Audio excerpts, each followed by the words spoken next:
top. It's his moment.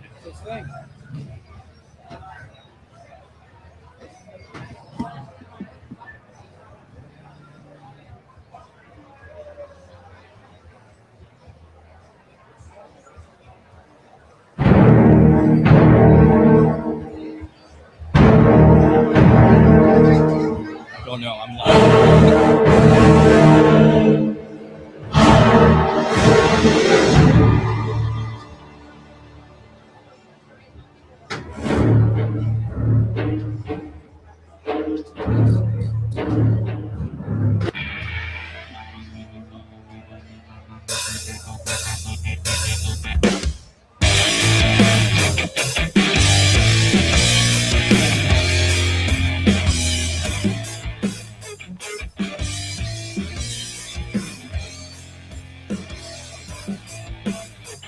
What's going on, guys? Welcome back to Ferg's here, live at halftime as your Tampa Bay Buccaneers are up 13-6. Once again, I'm your host, Peter Blake, along with Best of the Bay, Tampa Bay Ray Kennedy. And who do we have on set here on the Evolution of Sports Talk Television? What's your name? Welcome.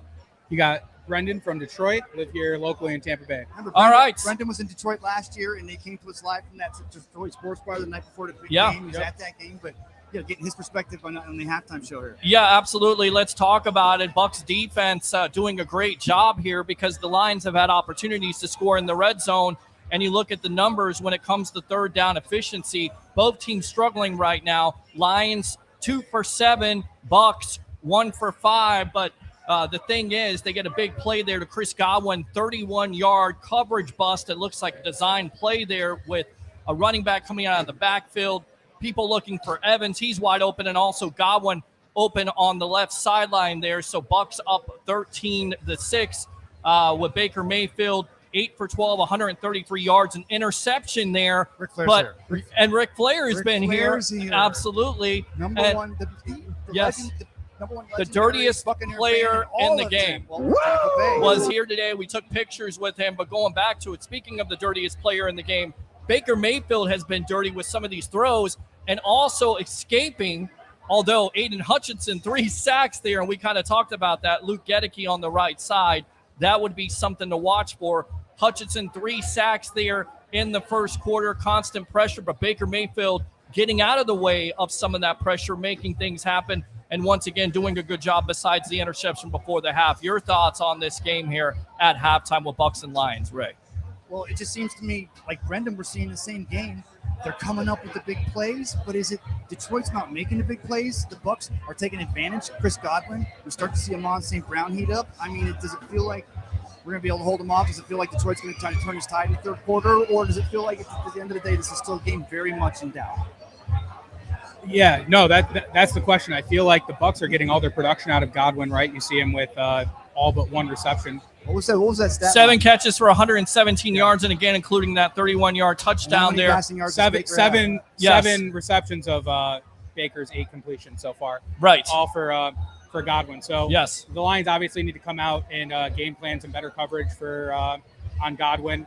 But then again, obviously, then you run the risk of opening up Mike Evans a little bit. So that's going to be tricky for Detroit to navigate. Who's been stopping Mike Evans all day today, by the way?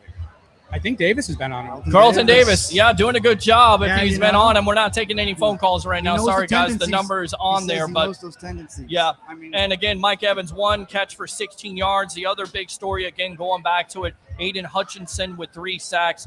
Really dominating effort. You said this off here. This has been the Lions, their bread and butter. He did this last year in the divisional playoff. What do you think about Aiden Hutchinson and the pass rush by this Lions team today in this first half?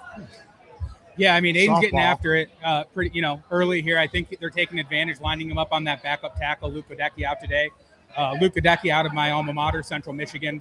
Hate to see him injured here today, but yes, Luke Gedeke. Yep. Yes. If you don't line Aiden up on Wirfs, you open up that opportunity to put pressure on Baker. But Baker, honestly, other than the 3 sacks, which have been a pivotal moment so far, he's done a great job escaping Aiden as well today, moving around in the pocket, getting creating time and getting the ball to Godwin. So we need to get pressure from people more than just Hutchinson here in the second half. What did you see from the Buccaneers secondary in the first half against those Lion receivers? I mean, Jameson Williams gets off couple early. Questionable plays there because I think the Bucs got away with one with an interference, right? On the first one, on the first pass of the game there, Jared Goff, and there's some contact there outside of the 5 yards there, and it's intercepted by Zion McCollum, who, by the way, wasn't looked at a play in this game, passes concussion protocol. So it's a confidence booster for that young man, but you get that interception, but it looked like on that play that there was some contact. No, Detroit receiver initiated the contact. Went to make a cross across McCollum. And initiated the hit. If it goes that close, can't you just say it wasn't a penalty? No, you can't. It's interference. The refs are letting them play. I just hope that carries over into the second half. We can have a more physical second half. We'll agree to disagree. Yes, and you got people walking by here. We're live on the Evolution of Sports Talk Television. How you doing, sweetie? We're on the Evolution, the Sports Web live. They're on YouTube, Facebook, Instagram. What's your name? Where are you from?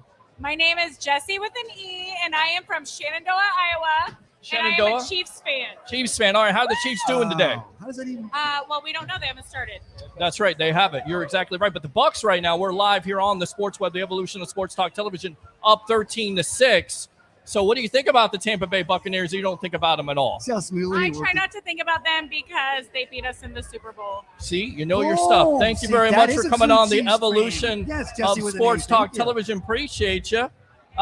Absolutely. Go friend me on Facebook at Peter H. Blake and follow the Sports Web on YouTube. Would you, sweetie? And by the way, I'm the Rolex reporter. I got a Rolex from Jake Paul right there. You like that? Jake Paul gave it to him. Thank you very much. Appreciate you. All Thank you.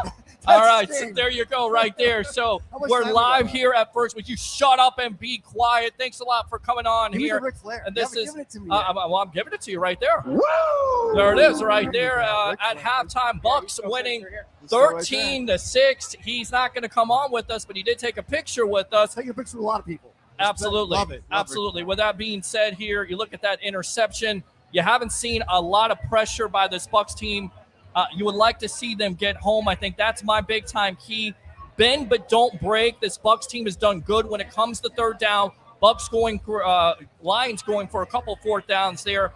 Fake punt and then going for it on again, but it amounting to nothing. So for you as a Lions fan, that has to be really frustrating that the Lions haven't been able to cash it in because they've had those opportunities, right? Oh. Yeah, I mean, that's been the difference so far. If you look at the overall statistics, Lions with 200 yards of total offense here in the first half to the Bucs 130 and change. So yeah, the Lions have obviously been able to move the ball. They've been spreading it around, unlike the Bucs, who have been really just been focusing that production through Godwin so far. So I think the Lions definitely have opportunity. Things are working. We just need to figure out how to get it home here in the red zone, and we've struggled so far. It's about the pressure up front. Hutchinson and the Lions, you guys are winning the pressure up front, and even your linebackers are playing. But it's like, how long can they hold up? Are they going to get tired? It's a home game. It's still early in the season. For the Buccaneers defense, we're going to be able to continue to hold Jared Goff and what they want us to continue to do or start doing in the third quarter. And I think the key to the game here, you look at Aiden Hutchinson again with 3 sacks in that first quarter is you want to use that 11 personnel, right? But you're going to have to bring in the 12 personnel to chip with the tight end. You're going to also have to chip with your running back because you're going to have to be concerned with him. He definitely looks right now like he's taking over the game. He looked like he was taking over the game in the first quarter. Hopefully he doesn't do that in the second half. With that being said, don't forget Baker Mayfield. The back twin. We're going back to the game here. We're going back to the game in the second half for Tampa Bay Ray Baker Kennedy. Mayfield, the back thing. Talk about it. They'll watch this later and they'll go, yeah, he's right. Baker has that back tweak. It was early, and the first thing we thought was that was a little more than just a. He got hit at the end as well. It wasn't dirty. We'll see. I know you want to bring in Kyle Trask, but I'm not ready to bring in Kyle Trask at this point. Let Baker bake. You got to put that 12 personnel in, chip with the tight end, chip with the running back. For Best of the Bay, Tampa Bay Ray Kennedy, I'm your host, Peter Blake. Is Tom Brady naked? Will you shut up and enjoy the second half of the game?